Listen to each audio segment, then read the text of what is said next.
大家好，我是莉莉安。今天我们要去采访的对象，他是一个在新西兰出生和长大的年轻创业者。Study coffee, friends is the philosophy, my education philosophy, and I needed to build a product around that. 他从一个差班的差生，最后逆袭成了一个哈佛的高材生。So I was in China for like around a semester, not going to school. That was at my lowest. And then I went all the way to Harvard. So what happened there is the question. 他创办这个企业的时候呢，大家都告诉他说，他需要6个月的时间才能够做到收支平衡。但是他跟我说，他只用了6天。让我们一起去看看吧。这是一个关于逆袭的故事。So we have a very special guest today, Luca. So you can introduce a little bit about yourself. I would say that instead of being classified as a business owner, I like to be called an entrepreneur. We're kind of like trying to create new products that impact the world. I'm a Kiwi Chinese, my parents from Beijing, China. And yeah, I went to Auckland Grammar School, so I wasn't particularly smart. So being in a lower class like G, being dumped by my high school girlfriend, life really sucked for me back then. And yeah, but it was more about like finding the right environment, finding the right group of friends, and then moving up slowly. And then in Chinese, they have a saying, 开窍. I had my 开窍 moment, that moment of epiphany, I guess, in year 12. When I was in China, I was in this kind of胡同, right, in Beijing. And I went into one of these hole-in-the-wall coffee shops. And it was just super quiet. It smelled like roasted chestnuts. It just seemed like everyone was there in their own world. But they're still enjoying the presence of each other, like strangers. For the first time in my life, I had opened a book and read. That was the power of environment. And in Chinese, we can kind of call it 相信环境的力量. Since then, the world's kind of taken me by storm. I fast forward a few years, I had studied in the UK, I studied in the US.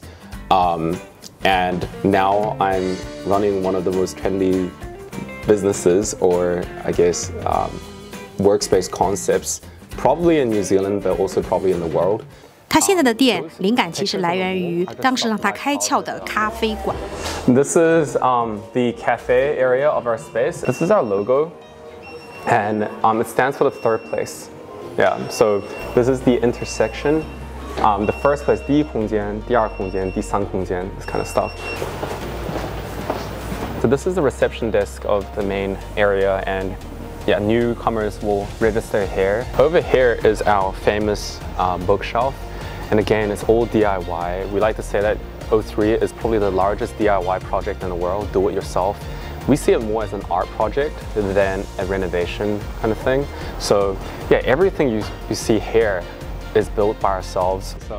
Luca 说，其实，在毕业之后呢，他已经拿到了摩根大通的这个实习机会，但很快他就觉得自己的路不应该是这样子的。Like, you're not really doing anything productive for the world. So I was probably like, I broke the record for the fastest investment banker to drop out and quit. I visited over 55 countries, saw the world. Any single country that you mentioned, I've probably been there. I can tell you a story about it. During that time, I obviously needed some money to live at least. So that's when I started doing my tutoring business. Yeah, I found that to be a lot more enjoyable and meaningful than banking at least. It allowed me to be flexible, to stay flexible, and travel Europe, teach online, and that was a lifestyle that I didn't mind having. 本来我以为卢卡环游欧洲之后就回来开店，但谁知道这期间还发生了另外一个故事。2020, I came back to New Zealand because of COVID, right? So the COVID hit, nowhere to travel anymore, so I came back to New Zealand. And I started wondering what I should do, and I worked with Nicey Chen a little bit on policy analysis for Jacinda Ardern's cabinet at the time. And that wasn't really what I wanted to do because, yeah, it felt like impacting change through government was really, really slow. So yeah, I did that for a few months. I decided to go do another degree at Harvard.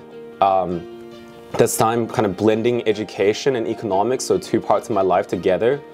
哈佛毕业之后，他又回到了新西兰。这时候呢，有本地的家长给他开出时薪100纽币来办培训班，而且还有中国的家长出价6000块钱买他的1节课。看到需求量这么大，卢卡决定搞点事情。We created a company, and then we started doing these kind of tours, writing camps in Queenstown, tours around the US, around the UK. Our student population grew from like 30 to about 300 in less than a year. And that was how I kind of made my first bag of fortune in New Zealand as an entrepreneur. 第一桶金。Yeah, 第一桶金. Bought some cars, supercars, bought some watches, like just stuff that any 22-year-old would like, 22, 23-year-old. How many students did you train, like from G level to A level?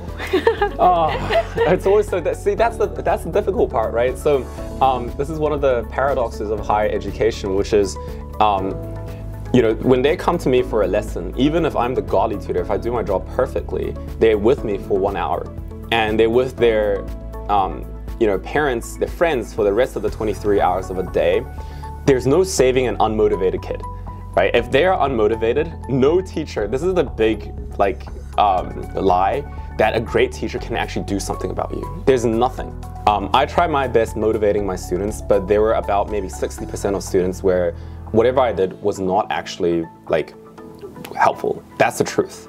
And when students do well, it's because their environment had changed, and they've, you know, their parents had given them the right support, their friend group is positive, you know, the people around them are positive. It's usually these passive environmental factors that are more powerful. 听起来有点孟母3000的意思了。在之后才是这家店的开始。But then at that point, I got bored again. I think that wasn't even part of my education philosophy. So I started to wonder kind of what is my education philosophy. Instead of like top-down instruction, they do that a lot in China. What I believe in is more like bottom-up exploration. So when students are left on their own to explore things in a great environment, and I tend to think that, you know, students are pretty smart when they're in smart environments. I felt an energy at that coffee shop that I never had felt before, and I opened a book and read, and I kept coming back to that coffee shop, and I kept coming back and reading and reading and reading. And what I felt for the first time in my life was motivation. Your general environment, the physical space, the friends that you're with, the whole atmosphere, 气氛, right? 氛围 is very important. Well, it was realizing at one point that, you know, study coffee friends is the philosophy, my education philosophy, and I needed to build a product around that. 由于大多数东西都是自己 DIY 的，所以卢卡说6天就能做到收支动态平衡。A lot of it secondhand actually. We just found ourselves, like even the Chesterfield sofas secondhand. We built everything ourselves. We didn't use any company. I painted the walls downstairs. We developed it together, yeah. So for example, when you're in our space, like you can actually collect these little oysters. And what they do is they can earn points and level up. You can use those points to buy food and drinks. So it's kind of like a motivation game with our space. So the idea is to again motivate more, you know, more people to get more done. 店铺现在呢还处于起步阶段，而对于接下来的运营，他说他有自己的想法。You know, we had some big New Zealand top 20 Forbes people coming in, and you know they love the space, and they asked us how we make money and stuff. And they're telling us what we should do. We should do this. We should do this.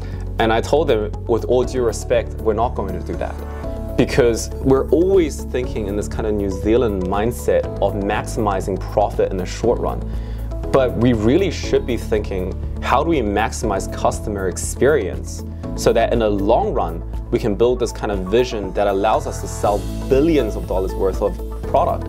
You know, like that's the only way to do it, to actually build a vision and to build a lifestyle brand.